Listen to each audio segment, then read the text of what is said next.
The investigation continues into yesterday's deadly mass shooting at a Kansas City Super Bowl victory rally, and Israeli troops have entered one of the last major hospitals still functioning in Gaza.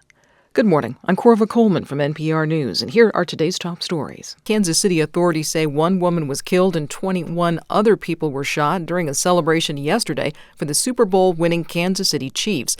At least 9 children were shot. Police have arrested 3 suspects in the mass shooting. From member station KCUR, Frank Morris says officials haven't yet said what might have led to the gunfire. Police haven't released a motive or the names of the suspects. Police arrested 3 people. At least one of them was carrying a weapon. There was a huge police presence at the event, and some of the crowd reportedly helped bring down one of the suspects. Frank Morris reporting. Israeli troops have entered one of the last major hospitals still functioning in Gaza, but they're allowing patients and the staff to remain. As NPR's Greg Myrie reports, Israel alleges Hamas was holding hostages at the hospital. Israeli forces entered the Nasser Medical Complex in southern Gaza and ordered doctors, nurses, and other staff to come down from the upper floors to the lower floors. This is according to a nurse in contact with NPR. The Israeli military said it had, quote, credible intelligence that Hamas was holding Israeli hostages at the complex in the city of Han Yunis. Israel also said the bodies of dead hostages may be at the hospital.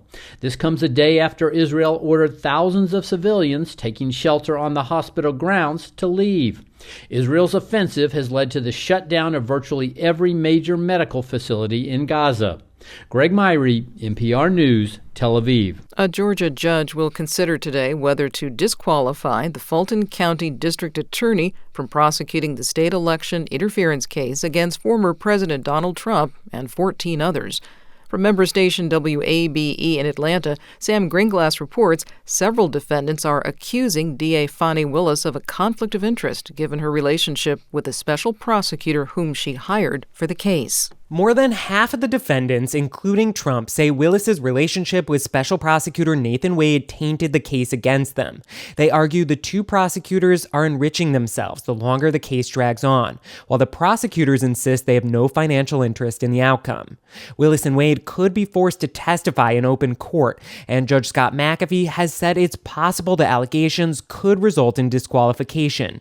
If that happens, a state council has to appoint a special prosecutor, but that may not happen quickly, so the outcome could determine whether those 15 people accused of meddling with the 2020 result will face trial before the next election in November.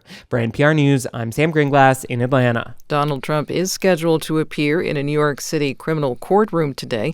He will learn whether his trial on dozens of counts will start on March 25th.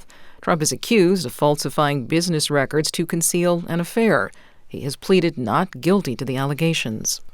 In Arizona, a bipartisan group of state lawmakers says they abhor high ticket prices. From member station KJZZ in Phoenix, Wayne Schutsky reports they're backing legislation to both rein in ticket-buying bots and regulate the ticket resale market. Arizona House Republican David Cook's so-called Taylor Swift bill would ban the use of bots to purchase event tickets online. A lobbyist for StubHub said there's no need for a state law because federal law already bans the practice.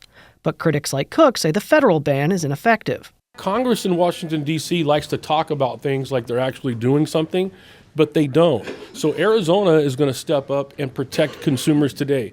Several Democrats co-sponsored the bill, which would give the Arizona Attorney General the power to investigate alleged violations. A second bill would ban ticket resellers from advertising a ticket for sale unless they actually own it beforehand.